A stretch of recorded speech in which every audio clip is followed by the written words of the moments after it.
এটা MV golden রে এক সময় হাজার কোটি টাকার সম্পদ ছিল, কিন্তু মুহূর্তের মধ্যেই অবিশ্বাস্যভাবে এটি পরিবেশের জন্য একটি বিশাল হুমকিতে পরিণত হয়। এই জাহাজটি সাধারণ কোনো জাহাজ ছিল না, এটি ছিল বিশাল এক গাড়ি পরিবহনকারী জাহাজ, যার দৈর্ঘ্য 656 ফুট এবং ওজন 20,000 টন। 2019 সালের 8ই সেপ্টেম্বর এটি জর্জিয়ার সেন্ট সাইমন সাউন্ডে উল্টে যায়, আর এতে ছিল 4000-এর বেশি গাড়ি, সাধারণ সেডান থেকে শুরু করে কোটি টাকার বিলাসবহুল গাড়ি পর্যন্ত।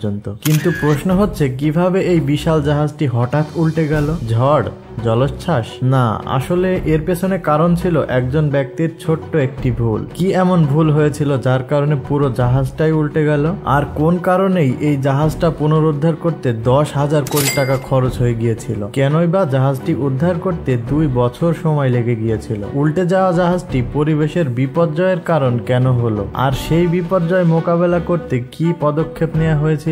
আমি গ্যারান্টি দিয়ে বলতে পারি, আপনি এমন নাটকীয় ঘটনা এর আগে কখনো দেখেননি। পৃথিবীর সবথেকে আশ্চর্যজনক এবং চ্যালেঞ্জিং উদ্ধার অভিযান নিয়ে আমাদের আজকের আয়োজন। তাহলে চলুন শুরু করা যাক।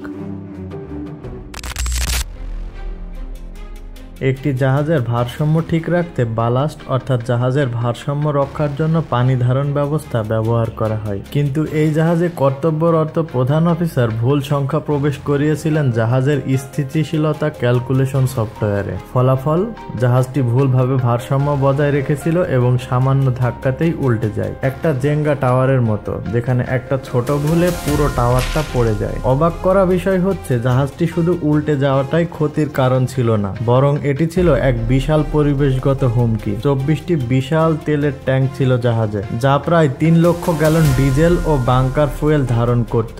যদি এগুলো সমুদ্রে ছড়িয়ে পড়ত, এই তেলের কারণে সমুদ্র অতিমাত্রায় দূষিত হতো। জাহাজে থাকা হাজার হাজার গাড়ির ব্যাটারি, ইঞ্জিন অয়েল, কুল্যান্ট সবই সমুদ্রের স্বাভাবিক ভারসাম্য ধ্বংস করার জন্য যথেষ্ট ছিল। বাটারফ্লাই ইফেক্ট নামে একটা উক্তি আছে, যেখানে একটা ছোট ঘটনা বড় বিপর্যয় তৈরি করতে পারে। সেন্ট সাইমন সাউন্ড ছিল বহু সামুদ্রিক জীববৈচিত্র্যের আবাসস্থল, আর এই দূষণ হলে সেখানকার মাছ ধরা ও পর্যটন শিল্প অকল্পনীয়ভাবে ক্ষতিগ্রস্ত হতো।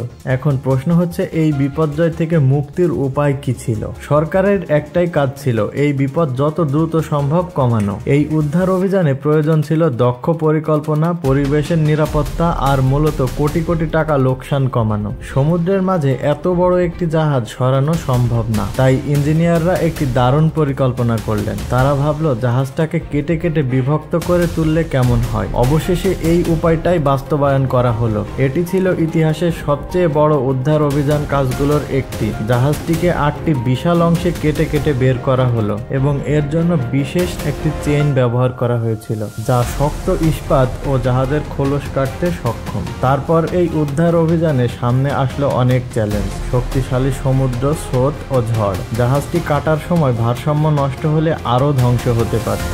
সবচেয়ে বড় ভয় ছিল তেল বা রাসায়নিক ছড়িয়ে পড়ার আশঙ্কা। সমাধান হিসেবে এই কাজ সম্পন্ন করার জন্য ব্যবহার করা হয়েছিল VV-10,000। এটি এক বিশাল দ্বৈত ক্রেন, যা 6,800 টন পর্যন্ত ওজন তুলতে পারে। এই জাহাজের কাটা অংশগুলো একে একে তুলে বার্জে অর্থাৎ বিশেষ একটি নৌযানে স্থানান্তর করা হয়। এই পুরো উদ্ধার অভিযান চলাকালীন সময়ে তেল ছড়িয়ে পড়া আটকাতে নেওয়া হয়েছিল বিশেষ পদক্ষেপ। তেল ছড়িয়ে পড়া ঠেকানোর জন্য ভাসমান ব্যারিয়ার, সমুদ্রের পানির দূষণ পর্যবেক্ষণ করা, পানির নিচে ক্ষয়ক্ষতি পর্যবেক্ষণ করা। এই ড্রোনগুলোর মাধ্যমে জাহাজের ফাটল, তেল লিক, এমনকি তলদেশের মাটি ও পানির নমুনা সংগ্রহ করা সম্ভব হয়েছিল। 2 বছর ধরে চলা এই অভিযানে মোট খরচ হয়েছিল $840 মিলিয়ন। তবে শুধু উদ্ধার কাজের খরচ নয়, ছিল আরো অনেক খরচ। জাহাজের ক্ষতি $62.5 মিলিয়ন, গাড়ির ক্ষতি $142 মিলিয়ন, পরিবেশগত সুরক্ষা ও জরিমানা হিসেবে খরচ হয় বিশাল অঙ্কের টাকা। সব মিলিয়ে মোট ক্ষতি প্রায় $1 বিলিয়ন, যা 10,000 কোটি টাকার সমপরিমাণ। উদ্ধার কাজ সফল হলেও কিছু প্রশ্ন থেকেই যায়। এই উদ্ধার অভিযান ইতিহাসের অন্যতম ব্যয়বহুল প্রকল্প ছিল। তবে আপনার মতামত কি? এত টাকা খরচ করা কি আদৌ সঠিক সিদ্ধান্ত ছিল?